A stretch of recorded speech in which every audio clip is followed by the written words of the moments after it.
Welcome back to Simply Scratch Kitchen.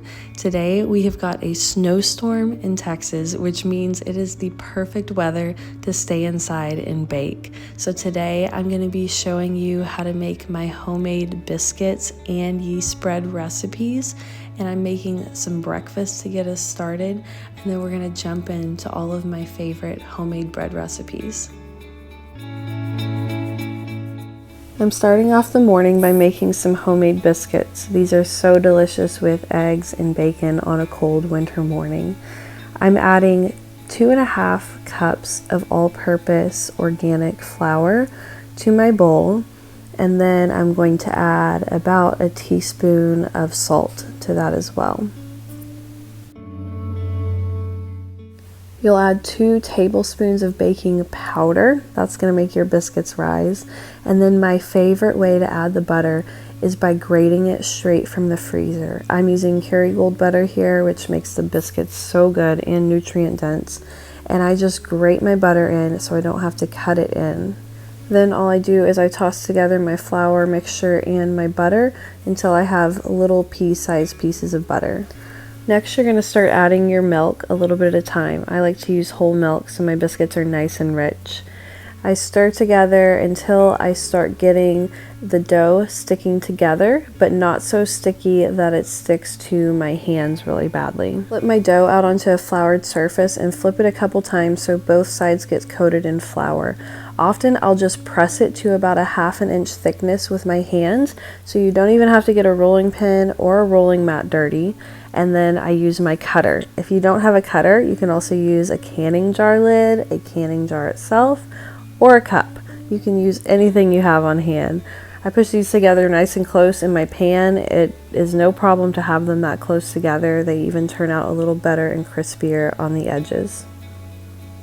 One of my favorite things to do now is to stick a tray of them in the freezer to have on hand so I can thaw and bake these at a moment's notice.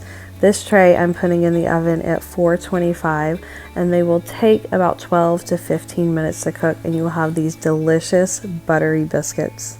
It's a little bit later in the day, and I'm getting ready to restock my pantry with some homemade yeast bread. This is a recipe I've been perfecting for years now. So start with 2 tablespoons of yeast. You can use active dry or quick rising yeast.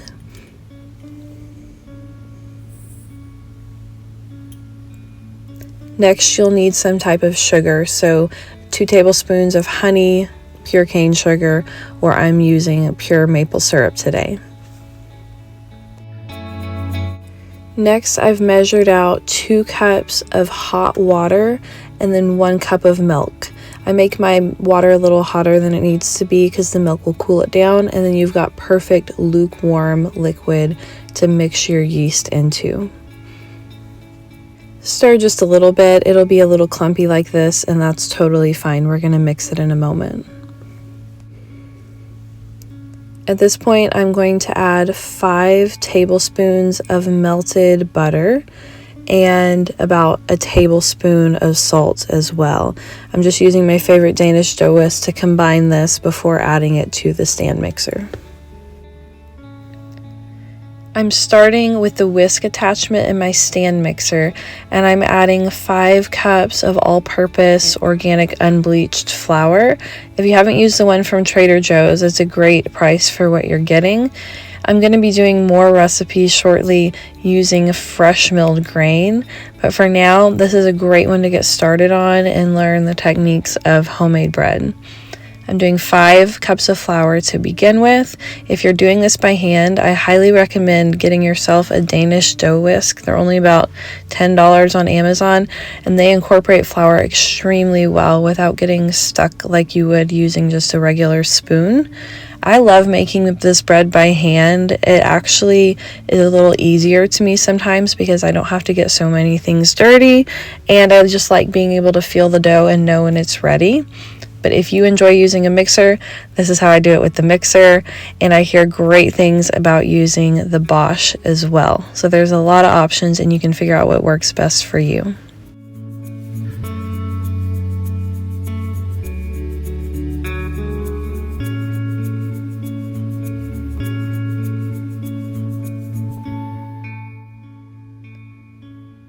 As you can see, this dough is still too loose and runny. You don't want it to look like this.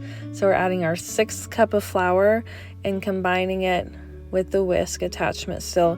And once that's done combining, that's about as thick as you want to go with your whisk attachment. So I am going to switch it out for the dough hook before we add our last cup of flour.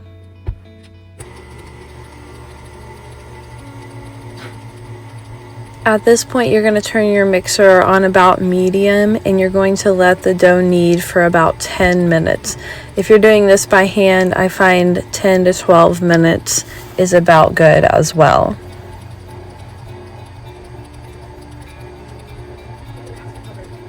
You'll start to see your dough pull away from the sides of the bowl, and you might want to scrape it down occasionally to make sure everything is getting kneaded really well. After about 7 minutes, I checked it, and when you pull the dough, if it tears like this, it's not done kneading. You want to be able to pull it and get it where it's about window pane thickness before you stop kneading. Once you get it to that point, simply cover it and let it rise for about an hour until it looks something like this. It should double.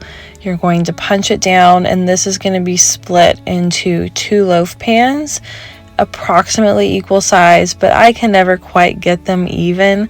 Just fold all of your ends under so you get a nice smooth loaf on the top, and then you're going to cover these and let them rest again for another about 30 to 40 minutes. After they're done resting, you'll know they're ready to bake when you press into them and they bounce back a little bit. That means they're done rising. So you can put them in a 425-degree oven for about 20 to 30 minutes until they're nice and golden brown on the top. Just let these cool before you slice into them, and they make a delicious sandwich loaf. I like to store mine in a cloth bag so that way it gets good ventilation but it doesn't dry out. And if you want to see how we top these with my homemade strawberry jam, click the link to my strawberry jam video. If you like videos like this, be sure to subscribe and join me next time for more.